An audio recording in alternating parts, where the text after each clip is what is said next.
கேரளா பாசம் பேசுறாங்க, வழி தெரியாம தான் நிக்கிறாங்கிற நான் எந்திரிச்சு போனேங்க. போறப்ப அப்ப சார் வந்து உள்ள இருந்திருக்காரு. நானா கேட்கிற கேள்விக்கு நான் பதில் சொல்லிட்டு இருக்கேன். சார் நீங்க எங்க போகணும் சார்னு கேட்கிறேன். இந்த மாதிரி மதுரை போகணும்னு சொல்றாங்க. நான் வழி சொல்றேன், வழி அவங்களுக்கு புரியல. திருப்பி சரி சார் நான் ஒன்னும் பிரச்சனை, நான் பைக் வச்சிருக்கேன் சார், நான் கூட்டி கொண்டே வழியை காட்டுறேன் சார் அப்படின்னு சொல்லிட்டு, ஆனா எனக்கு வாய்ஸ் அதை பேசிட்டு இருக்கும் போது எனக்கு வாய்ஸ் தெரியுது. தெரிஞ்சவனா அவர் தான் உள்ள இருக்கிறாரு அப்படின்னா. ஆனா உள்ள லைட்டு, காருக்குள்ள லைட்டு போடல சார், அதனால எனக்கு சரியா தெரியலைங்க. ஆனா அவர்கிட்ட கேட்டோன்னே நான் தான் அப்படின்ட்டாரு. அதே பெரிய சந்தோஷமா இருந்துச்சு. அதோட கூட நான் முடிஞ்சிச்சுன்னு நினைச்சேன். இப்ப அதுக்கப்புறம் பார்த்தா அங்க வீடியோலாம் எடுத்து அவங்களே அங்க போட்டிருப்பாங்க போட்டிருக்கு. அதையும் எனக்கு அனுப்பி விட்டாங்க.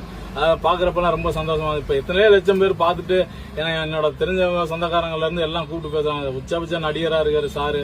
அவரே யதார்த்தமா என்கிட்ட வந்து பேசின பண்ணது அது பெருமையா நினைக்கிறேன் சார். நான் உண்மையிலே பெருமையா நினைக்கிறேன் அந்த அளவுக்கு.